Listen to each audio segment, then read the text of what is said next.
ke ada lokomotif milik DSM Om yang khusus untuk angkutan barang.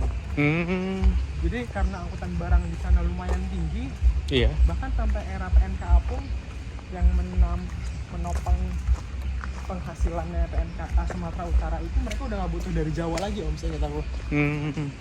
Mereka udah mulai udah tercover dengan angkutan barangnya. Iya. Kita nyari yang bekas logo DSM ya, Daily Spurweg Maskapai.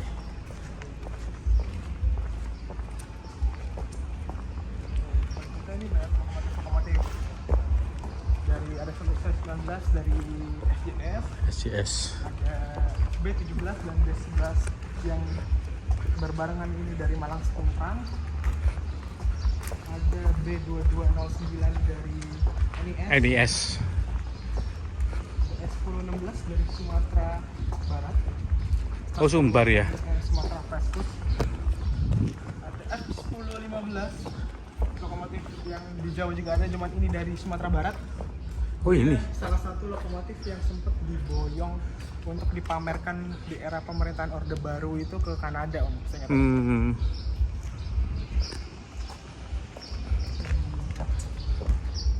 Ini ada lokomotif CC5001, lokomotif Malay spesialis pegunungan yang beberapa tahun lalu sempat diidentifikasi oleh ITF.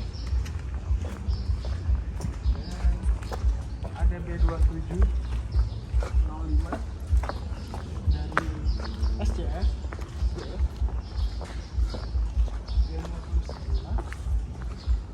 Dan ada lokomotif kebanggaan SS C5317 untuk menarik endakse dan menak west. Dan ini dia lokomotif yang kita cari teman-teman, ada DSM 48, yaitu dia ada awalnya ada 4 unit Om, 45, 46, 47, 48.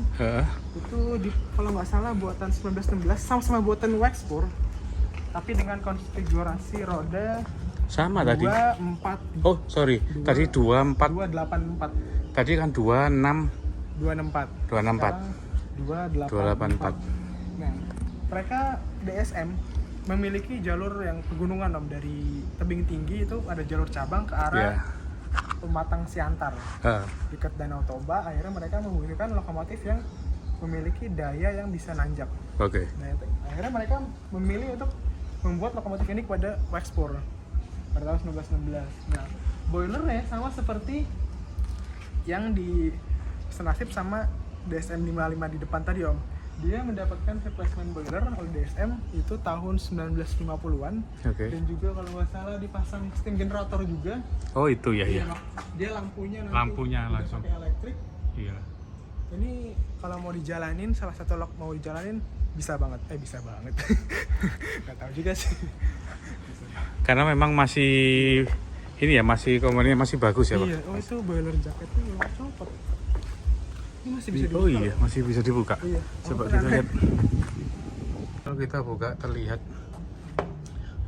ini ya, ada pipa-pipa yang keluar atas dari steam dome, saturated steam, kemudian dari steam dome ke nyambung ke pipa-pipa, masuk lagi ke sini ya, ke ketel ya, untuk dipanaskan kembali membentuk uap kering.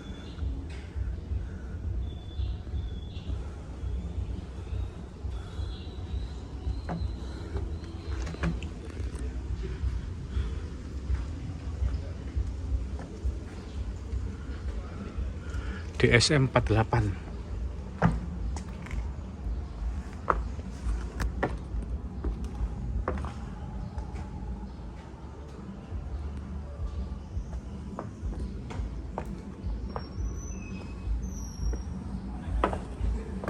Tapi ini loknya gede-gede ya Mas ya? Iya, loknya gede-gede Om. DSM itu loknya gede-gede dibandingkan NIS.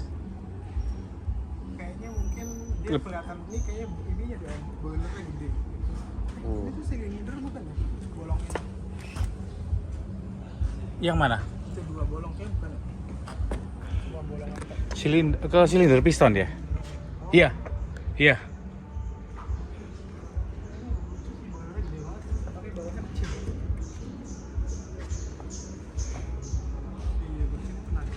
Dan di sini ada indikator pressure atau pressure indikator ya. Di dekatnya steam dome sama di dekatnya generator.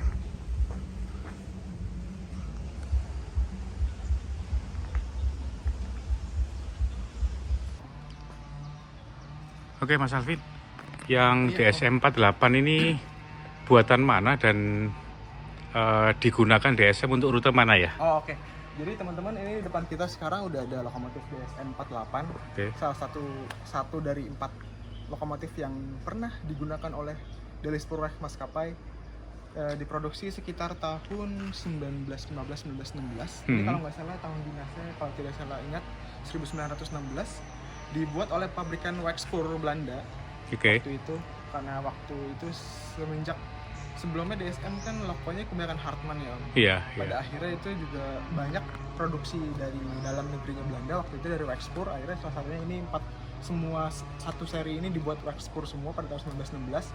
Dan lokomotif ini digunakan untuk jalur pegunungannya DSM. Jadi pada waktu itu, Oke. sebelum pada akhirnya DSM cenderung, kalau nggak salah ini itu jalur kebanyakan datar ya Om. Iya. Dari kayak Medan, Tebing Tinggi ke Pangkalan Susu itu rata-rata datar. Datar.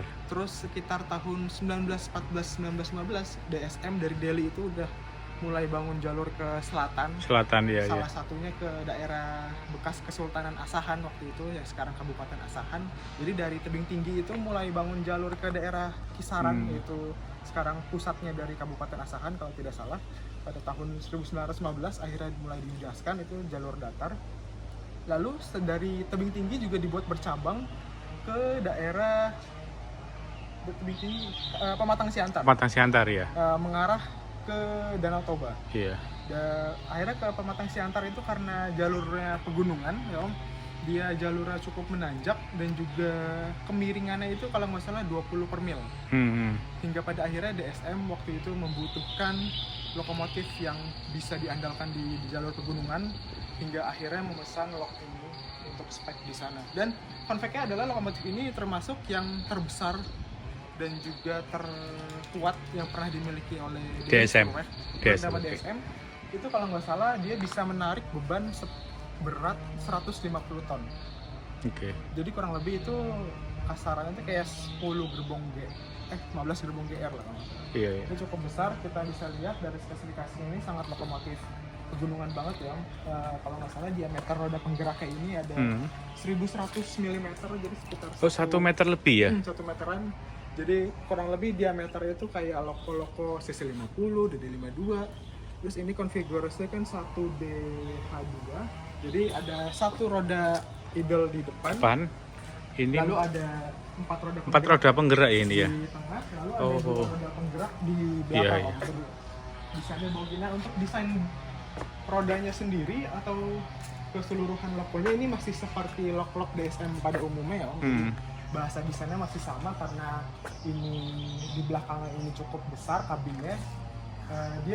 DSM butuh karena waktu itu dia menggunakan bahan bakarnya kayu. Oke. Akhirnya dia butuh kabin yang besar untuk menyimpan kayu ya Om. Kayunya akhirnya ditumpuk di belakang di sini supaya juru apinya dan masinisnya itu bisa langsung melempar ke tungkunya ini. Dan ruang apinya juga besar. Lalu karena ini di belakangnya besar, jadi di bawahnya dibutuhkan roda yang lebih proper untuk menopangnya itu. Iya. Jadi akhirnya kayu-kayunya itu disimpan di belakang supaya bisa dipakai dari ini. Kabinnya juga lumayan besar. Untuk atapnya sendiri ini desainnya masih desain tropis ya Om, double, ada kayunya, ada sama ini. Desain tropis itu maksudnya? Desain tropis itu jadi dilapisin kayu juga gitu Om. Oke. Kalau nggak salah biar nggak terlalu panas. Oke. Jadi akhirnya Kayak rumah gitu ya, kalau pakai seng langsung itu panas. Seng langsung panas. Iya. Mungkin kita mau ke atas atau Oke, boleh.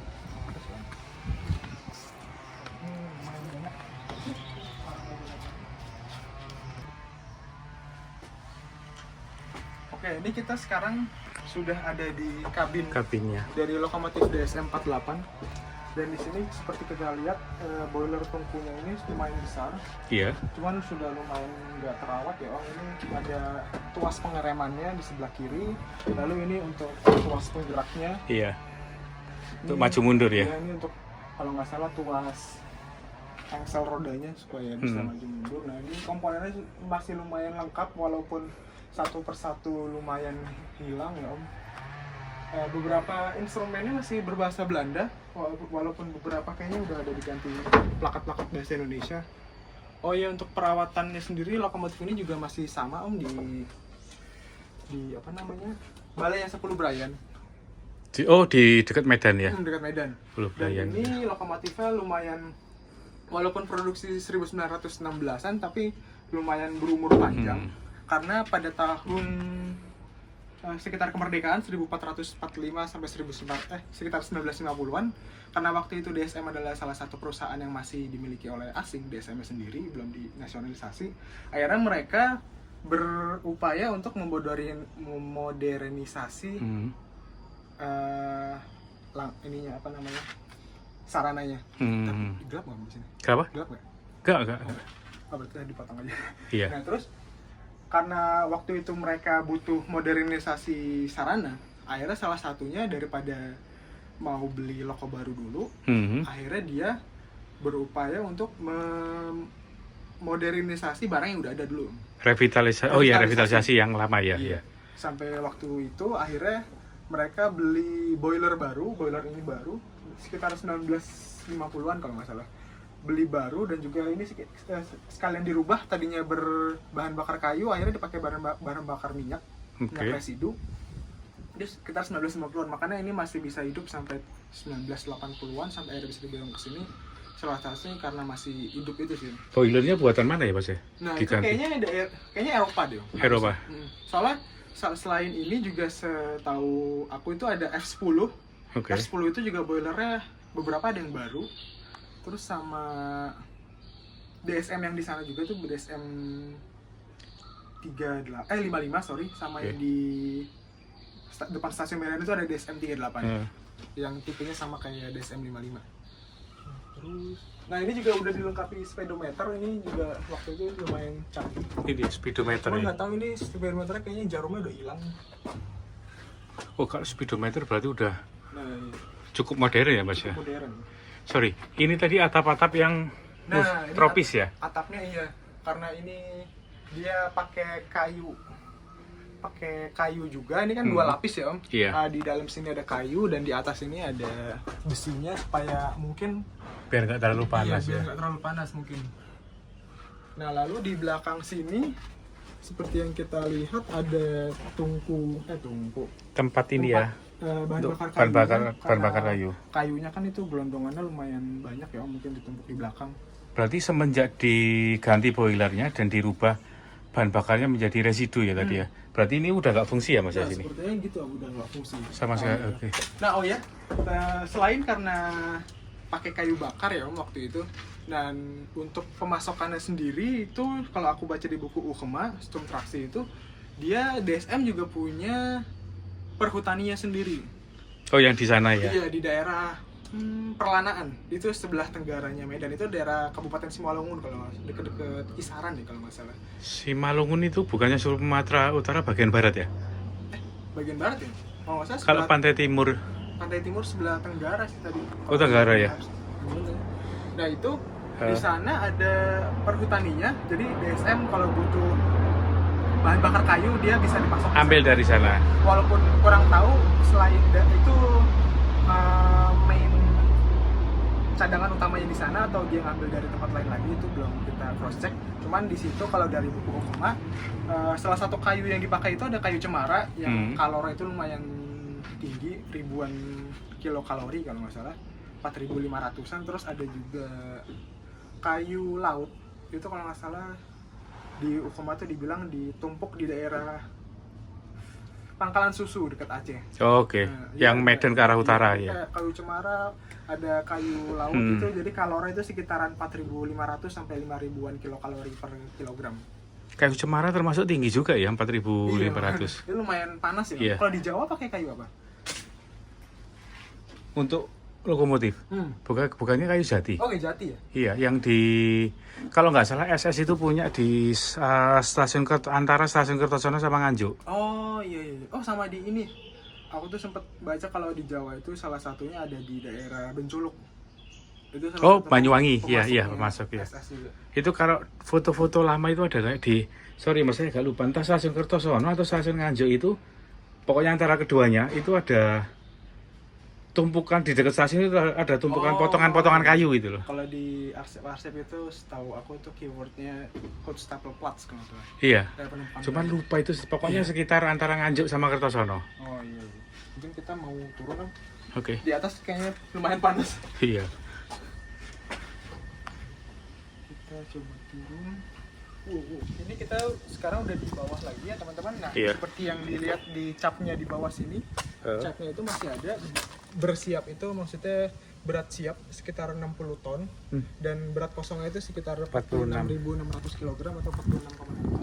Mulai dinasa seperti yang tadi kita bahas di awal itu sekitar 1916. ya. Jadi kurang lebih setelah Perang Dunia ke-1. Dan oh iya, di sana di belakangnya itu juga sudah menggunakan penerangan. Oh iya. Kalau tidak salah itu penerangannya itu udah listrik. Ini ya. Karena itu kalau nggak salah ada bekas jurukan bohlam ya di belakang. Oke. Itu berarti kayak ada apa namanya? Yang depan itu ya. Nah, karena ini pakai listrik, tenaga listrik itu dari mana? Nah, kalau kita lihat tadi di sebelah sini, sebesar di lokomotif C53 milik Stadspoorwegen, Iya, itu ini. ada turbo generatornya.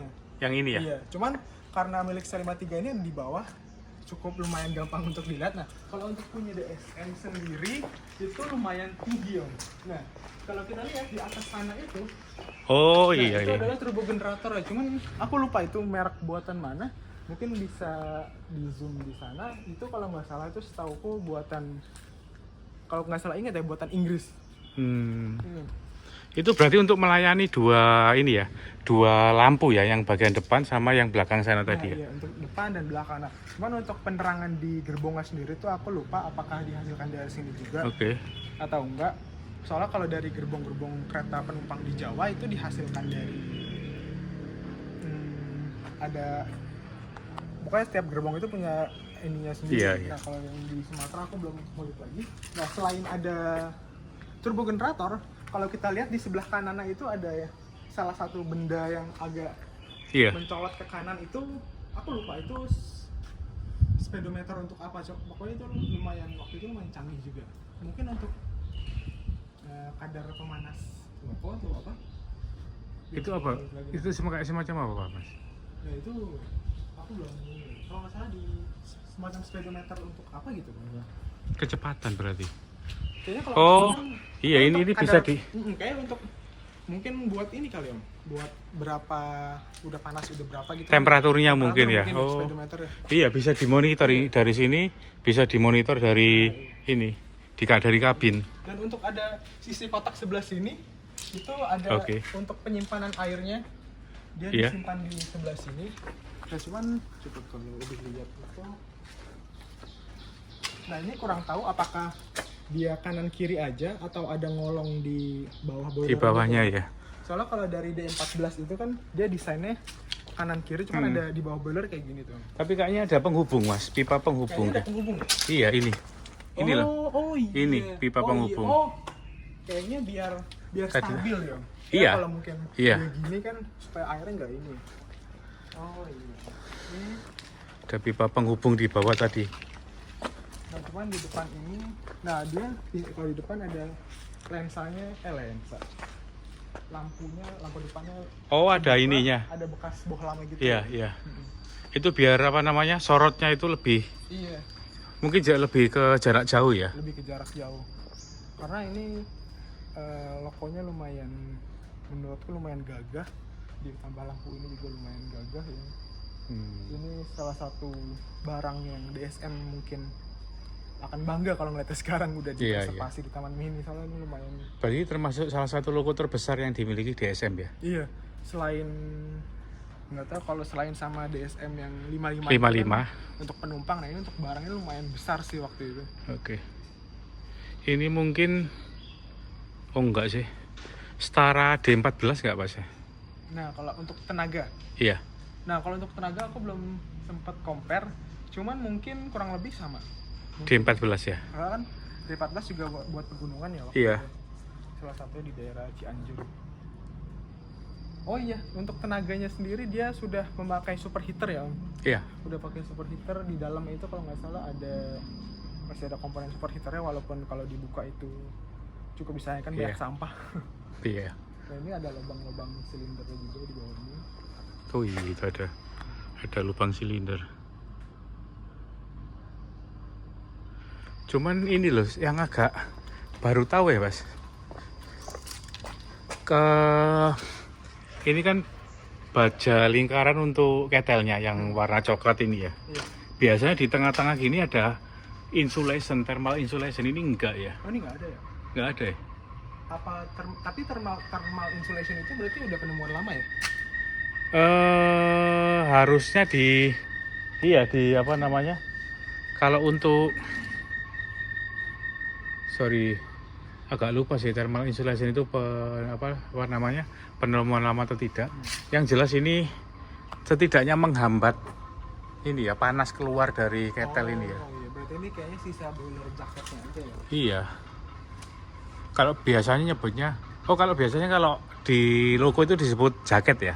Boiler jaket. Kalau ini thermal insulation. Oh. Kalau bahasa tekniknya ya. Cuman kok kayaknya pakai ini ya, nggak pakai apa? Ada material kayak bukan gabus ya, di sini tuh ada kayak thermal insulation, ini kosongan ya ternyata. Iya. Kosongan nih.